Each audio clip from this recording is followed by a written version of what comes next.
ꯀꯔꯤ ꯃꯇꯥꯡꯁꯤ ꯁꯥꯎꯅꯤꯡꯕꯩꯗꯤ ꯐꯖꯅ ꯁꯥꯎꯅꯤꯡꯃꯟꯗꯅꯀꯣ ꯀꯩꯅꯣ ꯑꯣꯟꯊꯣꯔꯛꯑꯒꯀꯣ ꯂꯥꯟ ꯇꯧꯔꯛꯇꯅꯕꯀꯣ ꯑꯩꯈꯣꯏ ꯃꯁꯦꯟ ꯒ꯭ꯌꯥꯟ ꯇꯥꯅꯗꯕꯁꯦ ꯒ꯭ꯌꯥꯟ ꯇꯥꯕ ꯃꯇꯝꯗꯤ ꯑꯣꯏꯔꯦ ꯅꯨꯄꯤꯅꯁꯨ ꯀꯩꯁꯨ ꯂꯩꯇꯅ ꯂꯩꯈꯤꯗꯦ ꯇꯧꯔꯤꯁꯦ ꯑꯩꯈꯣꯏ ꯃꯁꯦꯟꯁꯦ ꯈꯔꯗꯤ ꯒ꯭ꯌꯥꯟ ꯇꯥꯕ ꯃꯇꯝ ꯑꯣꯏꯔꯕꯅꯦꯅ ꯈꯟꯖꯩ ꯑꯩꯅ ꯈꯟꯕꯗ ꯀꯩꯒꯤꯅꯣ ꯍꯥꯏꯔꯀꯥꯟꯗ ꯑꯩꯈꯣꯏꯒꯤ ꯂꯩꯕꯥꯛꯁꯦ ꯀꯨꯀꯤꯅ ꯄꯥꯜ ꯂꯩꯔꯦꯕ ꯀꯨꯀꯤꯁꯤꯅ ꯍꯧꯖꯤꯛ ꯏꯔꯥꯡ ꯊꯣꯛꯍꯟꯒꯦ ꯍꯥꯏꯔꯒꯗꯤ ꯑꯗꯨꯝ ꯏꯔꯥꯡ ꯊꯣꯛꯍꯜꯂꯦ ꯏꯔꯥꯡ ꯊꯣꯛꯍꯜꯂꯣꯏ ꯍꯥꯏꯔꯒꯗꯤ ꯏꯔꯥꯡ ꯊꯣꯛꯍꯟꯗ꯭ꯔꯦ ꯃꯣꯏꯅ ꯅꯣꯡꯃꯩ ꯀꯥꯞꯊꯔꯛꯑꯦ ꯍꯥꯏꯔꯒꯗꯤ ꯏꯔꯥꯡ ꯆꯥꯎꯔꯦ ꯅꯣꯡꯃꯩ ꯀꯥꯞꯄ ꯍꯦꯜ ꯂꯦꯞꯈ꯭ꯔꯗꯤ ꯑꯃꯨꯛ ꯂꯥꯟꯁꯦ ꯁꯥꯟꯇꯤ ꯑꯣꯏꯔꯦ ꯂꯩꯕꯥꯛꯁꯤ ꯏꯔꯥꯡ ꯂꯩꯇ꯭ꯔꯦ ꯍꯥꯏꯗꯅ ꯀꯨꯝꯍꯩ ꯍꯔꯥꯎ ꯑꯗꯒꯤ ꯑꯃ ꯍꯦꯟ ꯇꯦꯟ ꯂꯣꯏ ꯇꯧꯕ ꯍꯧꯔꯛꯑꯅꯤ ꯑꯗꯒꯤꯗꯤ ꯑꯃꯨꯛ ꯀꯨꯀꯤꯅ ꯑꯃꯨꯛ ꯍꯧꯔꯛꯑꯒꯅ ꯑꯃꯨꯛ ꯏꯔꯥꯡ ꯇꯧꯔꯦ ꯂꯥꯛꯁꯤꯟꯗꯅ ꯑꯃꯨꯛ ꯇꯧꯔꯅꯤ ꯁꯣꯝꯗ ꯃꯔꯣꯟ ꯑꯃ ꯒ꯭ꯌꯥꯟ ꯇꯥꯒꯗꯕ ꯄꯥꯏꯔꯤꯕ ꯃꯌꯥꯝꯁꯤꯅ ꯑꯃꯨꯛ ꯒ꯭ꯌꯥꯟꯁꯦ ꯇꯥꯁꯤꯜꯂꯛꯇ꯭ꯔꯦ ꯏꯁꯤꯡ ꯃꯅꯨꯡꯗ ꯉꯀ꯭ꯔꯥ ꯂꯨꯞꯊꯕꯗꯧꯅ ꯂꯨꯞꯄꯒ ꯂꯩꯈ꯭ꯔꯦ ꯂꯣꯏꯅꯃꯛ ꯀꯔꯤꯝ ꯍꯥꯏꯗ꯭ꯔꯦ ꯂꯩꯕꯥꯛꯁꯦ ꯀꯔꯤ ꯇꯧꯔꯤ ꯀꯃꯥꯏꯅ ꯇꯧꯔꯤ ꯀꯔꯤꯝ ꯂꯩꯇꯦ ꯀहाँ चला गया सब नाम नहीं बोलूंगा काय चखरगे अखोई मैम मी क्या हुफू नत्रो काय चखरगे अमुक थोरक्तेबा अदुगी मथक्ता अखोई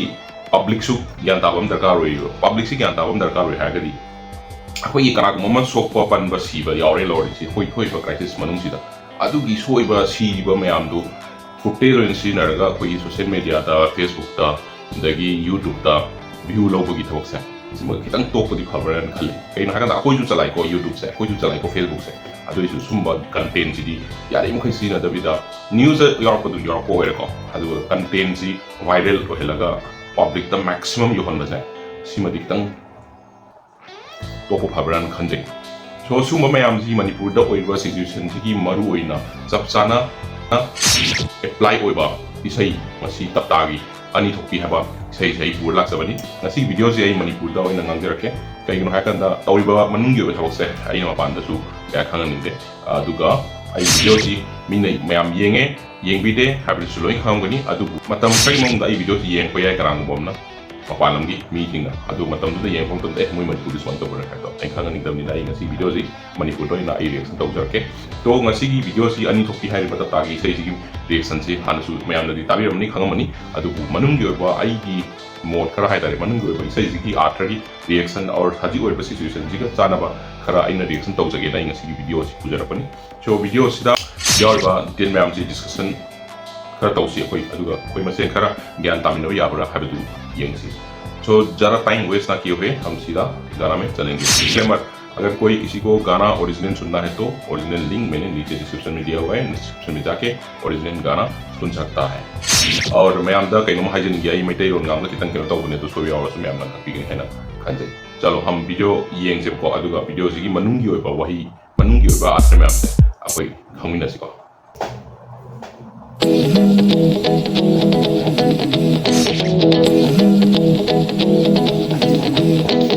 ANITHOKPI ꯊꯕꯛ ꯑꯃ ꯇꯧꯔꯕꯁꯨ ANITHOKPI ꯊꯕꯛ ꯑꯃ ꯇꯧꯔꯕꯁꯨ ꯌꯥꯝ ꯊꯣꯛꯄꯤ ꯆꯩꯔꯤꯕ ꯂꯥꯎꯔꯤꯕ ꯈꯣꯡꯂꯤꯕ ꯃꯌꯥꯝꯁꯦ ꯃꯅꯥꯇ ꯑꯃꯇ ꯍꯥꯠꯇꯈꯩ ꯆꯩꯔꯤꯕ ꯂꯥꯎꯔꯤꯕ ꯈꯣꯡꯂꯤꯕ ꯃꯌꯥꯝꯁꯦ ꯃꯊꯨꯟꯗ ꯑꯃꯇ ꯇꯥꯗꯈꯩ ꯀꯣꯛꯄꯨꯗꯤ ꯌꯥꯎꯋꯦꯕꯣ ꯑꯁ꯭ꯋꯥꯏꯒꯤ ꯑꯣꯏꯅ ꯇꯧꯕꯁꯤꯗ ꯂꯤꯗꯔ ꯄꯥꯔꯠ ꯃꯨꯅꯕꯗꯩ ꯐꯣꯔꯐꯤꯠ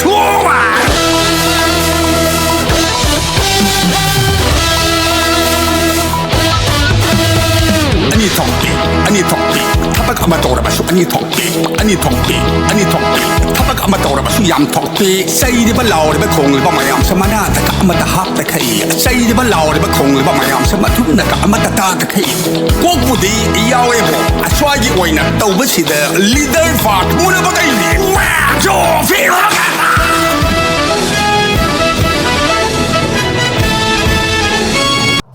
ꯌꯥꯝ ꯆꯨꯝꯅ ꯋꯥꯐꯝꯅꯤ ꯃꯥ ꯍꯥꯏꯁꯦ ANITHOKPI ꯍꯥꯏꯁꯦ ꯃꯤꯁꯦ ꯍꯧꯖꯤꯛꯀꯥꯟꯁꯦ ꯑꯩꯈꯣꯏ ꯍꯧꯖꯤꯛ ꯇꯧꯔꯤꯁꯦ ꯑꯃ ꯇꯧꯕ ꯊꯕꯛ ꯑꯃꯅ ꯁꯤꯡꯊꯥꯅꯗꯕ ꯈꯨꯗꯝ ꯑꯣꯏꯅ ꯍꯥꯏꯔꯀꯥꯟꯗ ꯍꯧꯖꯤꯛ ꯃꯅꯤꯄꯨꯔꯗ ꯉꯔꯥꯡ ꯅꯍꯥꯟ ꯑꯩ ꯆꯠꯂꯨꯕꯁꯤꯗ ꯁꯟ ꯊꯣꯡꯕꯒꯤ ꯆꯠꯅꯕꯤ ꯑꯃ ꯀꯟꯅ ꯇꯧꯍꯧꯔꯤꯕ ꯁꯟ ꯊꯣꯡꯕ ꯌꯣꯟꯕꯒꯤ ꯕꯤꯖꯤꯅꯦꯁꯁꯦ ꯀꯅꯥꯒꯨꯝꯕ ꯑꯃꯅ ꯍꯥꯟꯅ ꯍꯧꯔꯛꯑꯃꯅꯤꯀꯣ ꯑꯗꯣ ꯁꯟ ꯊꯣꯡꯕꯒꯤ ꯕꯤꯖꯤꯅꯦꯁꯁꯦ ꯆꯠꯂꯦ ꯈꯪꯗꯅ ꯍꯦꯛꯇ ꯂꯩꯔꯛ ꯂꯩꯁꯥꯡ ꯂꯝꯕꯤ ꯄꯔꯦꯡꯒꯤ ꯁꯟ ꯊꯣꯡꯕ ꯉꯥꯛꯇ ꯉꯥꯏꯈ꯭ꯔꯦ ꯑꯗꯒꯤ ꯑꯃꯨꯛ ꯍꯥꯟꯅ ꯐꯥꯁ ꯐꯨꯗ ꯆꯠꯅꯩꯌꯦꯅ ꯐꯥꯁ ꯐꯨꯗꯁꯦ ꯇꯧꯔꯦ ꯀꯅꯥꯒꯨꯝꯕ ꯑꯃꯅ ꯑꯥꯏꯗꯤꯌꯥ ꯄꯨꯊꯣꯛꯆꯔꯦꯀꯣ ꯐꯥꯁ ꯐꯨꯗꯁꯦ ꯇꯧꯔꯁꯦꯅ ꯐꯥꯁ ꯐꯨꯗ ꯆꯠꯂꯦꯅ ꯈꯜꯂꯦ ꯑꯗꯨ ꯐꯥꯁ ꯐꯨꯗ ꯆꯠꯂꯦꯅ ꯈꯟꯕꯗꯒꯤ ꯐꯥꯁ ꯐꯨꯗ ꯇꯧꯕ ꯃꯌꯥꯝꯁꯦ ꯐꯥꯁ ꯐꯨꯗ ꯇꯧꯕ ꯉꯥꯛꯇ ꯉꯥꯏꯔꯅꯤ ꯑꯗꯨꯗꯩꯗꯤ ꯀꯁꯇꯃꯔꯗꯣ ꯍꯥꯟꯅ fast food chaba customer to mi amatang da dukan ani dang da lam do mayam do chek haina yen thong na re di magi da su kha mi sam mung lai ren lo ro mi sam du dukan tara mi tara yen thong na re han mi sam do dukan ani da mi yang khay na la char do dukan do habiti kana me haziti mayam do yama ni yen thong na re adu di mi do customer to like reva adu ke sa income do lag reva adai kha tra s fast food city kana di da to sida nam to khar adai san thong mo zo mo kana di da to sida nam to ni aduna khoi gi kana ko na idea pu thor ko matam da ne smart to is to me ma to store se khoi ai ju to mai magi kok to sinner ga idea pu thor ta to adune bhai je kok ti am lai ba kok ti ne pas khulai yam ne khoi je aduga matau tamba sida ne akhoi masen gi matau tamba auzai sida amana taw thawak se to mithana dabi amana taw thawak se yengsin dabi aduna fast food chu haji ila khalu kha fast food ngatangai chatra adage mu san thong mo ju mu tore lan chadna san thong ba ngata adu san thong ju khalega mu la to niyo aduna amma ju support pangamda amma ju support nang ju support pangamda ai ju support pangamda adum loire le bas aduni ANITHOKPI hais amana taw thawakta amma ju tok silakani ani dege mari dege nipan de tatru mathang tho ko to lei budi am leiwa sina bong khang sina taba aduni taptan hai makha ta se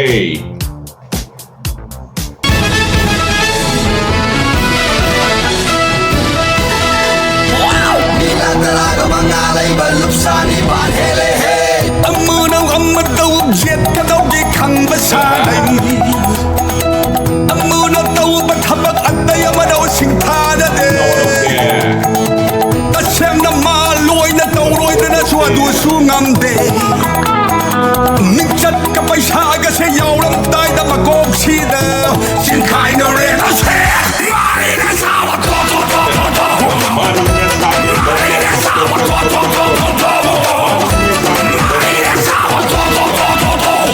make sing high term niko singers na sida ado koi na tawba thok do myam se mani ne ma se sa dog hui do ado ne guys singer nice akoi tawba thong se amana tawi ta be amana tawi ngang ba man taw thok tu na chingthana ro di man taw bro ju taw ro ado na koi si ju hana kuki ga hui ga compare to mo na akoi ji ho ju mu compare to bi ore wa koi to thong se thok do se sinane ba hui ga chandam na ba hore se ha ba makha ta ji ko make sing high term ni singer na adubu mani ne ma sa se dog ha ba ne ba ke tao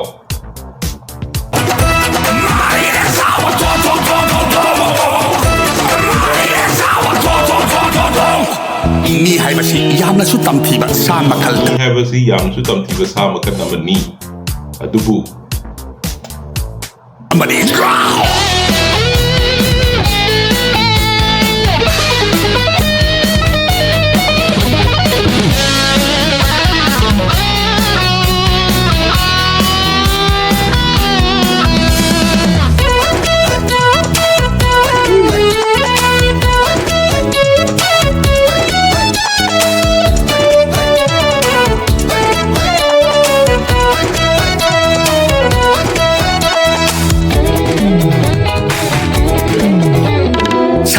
hौजिक सिरे अखोय लोइना हाइरे सिरा बदुदा चैरे bye खोय दी कै दौरी का सिरा मी द उठोरे and hogolo na sire khang of the hodo ke ni natra ai sie moige tha taruk tala loige mla amat di thokla ku da na chai ke dong cm ai ke tha abdo pune ba kai je kar ke nga kra lo na luk thar lai kro amat ta choro ba sarkar pai mi si dori ja ai yaad re adu da ai tor ge ai tha hum mari ja ai cm je pahal lo ai lan ji lo shil lage ha ba ma thona lai ba amat ta choro ba adu su la te ban to na phai phatte ngang ba ne kal li se sarkar hojik sire ai khoi loina haire Maduda say the Bakoidi, Kaidori, I see a moige, Tatanukala loige, MLA, Amatadi, Thokla to the Wana. Thok Denny Adudadi, ha. I koi Hojikari, Tause Ba. Pura su usina dalashira. Sinadabi Mama Tokpa, Gantana Laidana, I save or I secure or I came so then Laidun Pare. I koi Hojikari, Kanaseba. Kangla su kangsina dalay thokla sira mina siam oiding ay mana oye ya de dana o hekta pina say o ni thok I ning tambatala su hana tan bada o matan ge ya de dana o ni thok I ga Manung mapan yori ni tamba tan bakamusu amana amaga yana de na thokpa dagi hana ama ni lembadagi मैं थोक रहे बा अति थोड़े इसी जो कमाई थोड़ करे नो हैबिट जो सिगरना मतांग ही मती में पल्ली से सीजू मान माना तो इबा थोक दा अचौबा फम पाइनिंग बा को पावर पाइनिंग बा अदुदगी ने बा थोड़े बा अन्य में हमसे खाए Mina thâu oi ring ai mana oi ke ya de tana o hekta thina sai o ni thok I ning tambata la su group sau bata na bada o ma sau ge ya de tana ni thok I yeah Thaka se ni ka ring ai khoi su ka hu se oi kawyar khoi san gari da su mak loi dom đúng rồi xin chào everyone này thà cả em chúng tôi coi chọc si nát rồi chọc đi ya rồi nằm mình chỉnh được rồi nè ya rồi chỉnh được rồi coi cao chọcไปya rồi smai sum san gari da sum lo chile si nát rồi adu ne tau ri si ka khat patu ya dabi ka khat lo ha patu ka khat dabi amana ka khala su chinthibi amana ka khala su chinthibi loi re ne ha Thaka se mina ka na ring ai khoi su ka hu se hera cao bây giờ rồi khoi san gari da su mak loi dom khaba president singa bây giờ thì anh còn bây giờ gì tôi là đi anh cũng cha president sinda ya rồi ba khoi asum nang le kai de su dum yeng oba club secretary bai ba kai to mayam sinja ado secretary sinje ama musin president dagi president sina mamingu hena karagu ba lekai digi machin dong mami amda mamingu en hapani ba aduga thawak sina makhagi worker me am haidare ne club member me am je dana ma thaw to sine mamingu amader lo tine adu main taw dana sum taw sina di maming lower ga thawak ti taw ro ya do ming lo do position do power do adu ta na da leibak se salak sabi ne ba o mo ele ke de meeting di kau sele khoi mayam pulap pulle adabu thau bu bu sing du di haujak phawal la thi ne se khoi ni president na tawri si soi dro to mana tawrap din na na loi ngi to mana yang ni khoyang si kai khoi ke president na lumi ba matul ne si ge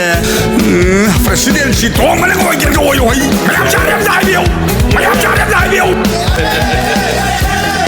Manipuri wow habadi akoi yama leidana yau laubi to kana no kari no chumibra lalibra isa gi kok ta khantha da bida miho koi yau laubi da satpi to yare mayam yare ha yare na adum basi ju khara khantha ba mathau tare habasi singer ne sai si ta undi ne ba mayam gi yau laubi to tok se habwa ne ma'am यारे है दिलो या भी तो करीब पत्ता पकड़ानो करीनो खंग दबी तो यारे है दिलो या भी योला भी से टॉक्सी फाइनेंस लगे ना इंगों ने किया पावरी तो नदी आई कुछ शाम को लगे दे फाइनेंस सु मोट बदल हो रहे पैसा नुकसा है ना तेना आई जाए कलामोला मेन मत है कहन दे ओ सामने ना पाई रोने मैम जाए बियो योला भी थोको तो योला भी कहीं तौरे योला भी कनाना करी चुमिनो खना दबी योला भी लाओरो योला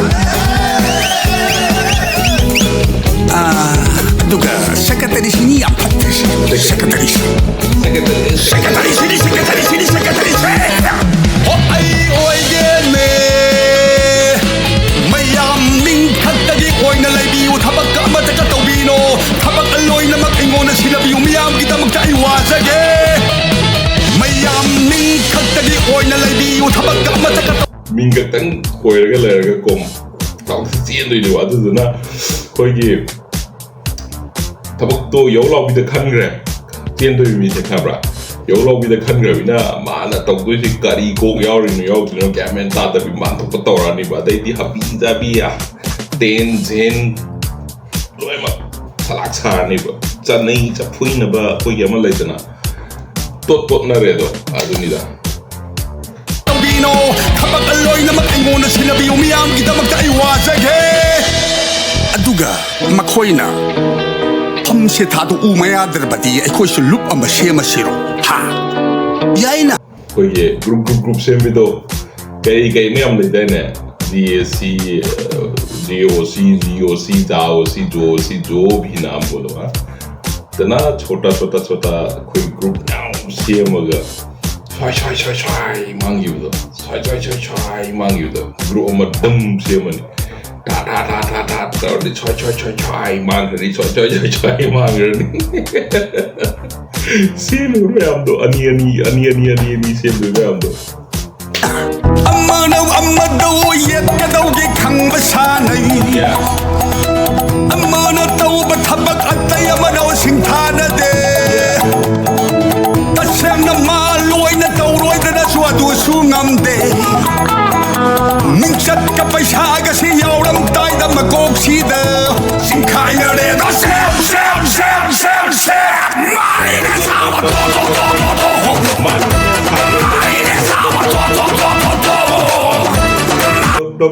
dog Sani ne ma do dog Sani ne ma do dog Habadi huiga tawibal thong ziga changdam na greba ikai ni ngai ni ko khoi than ba yam na yarba matam ne wakhan yam na khalba yaraba matam oirabani singer na haiba saiba isai sida ngangiba lyrics or topic se yam na sumba topic ni haba si me amna ju khangaba leiraba taraba ngatani adubu practical oina apply kamaina tawni haba se akoi masen gyan tabam ta karo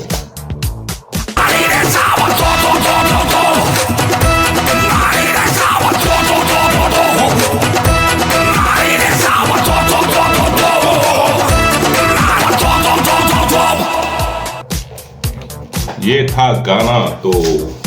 थोड़ा बहुत समझ में आ गया होगा यान तारगदी ऐसी इसे तारगा मैं खरदी ज्ञान तानरसिको आइसु यावना इंक्लूडिंग मी आइसु यावना को अदो मैमना वीडियो सी लोय फबो येंगिरपैदमता थैंक यू सो मच अदुगा मैमना आइगी चैनल सी सब्सक्राइब खर तौबिरमु येंगबा मी मैम सी मनुंगा सब्सक्राइब तौदना चखिबा मसिंगना यामना थेंगनदे अदो खितंग नुवाइजदे अदो येंगिरगदी नुसिबिदुना सब्सक्राइब खर तौबिरमु आइगी चैनल सी हिंदी दा ngangbagi maramdi aina hajing manipurda oidba situation mayam si maramda ngangnaba manipurda meitei ron na ngangbadi mayam am thengadre ko ado ai khoigi tawriba thok mayam si palamda kharto su khangan bangam bre yenge haitana aina si channel si hindi do na ngangjabani ado mayam support tobiramu thank you so much mathangi video amadamu thengnarasi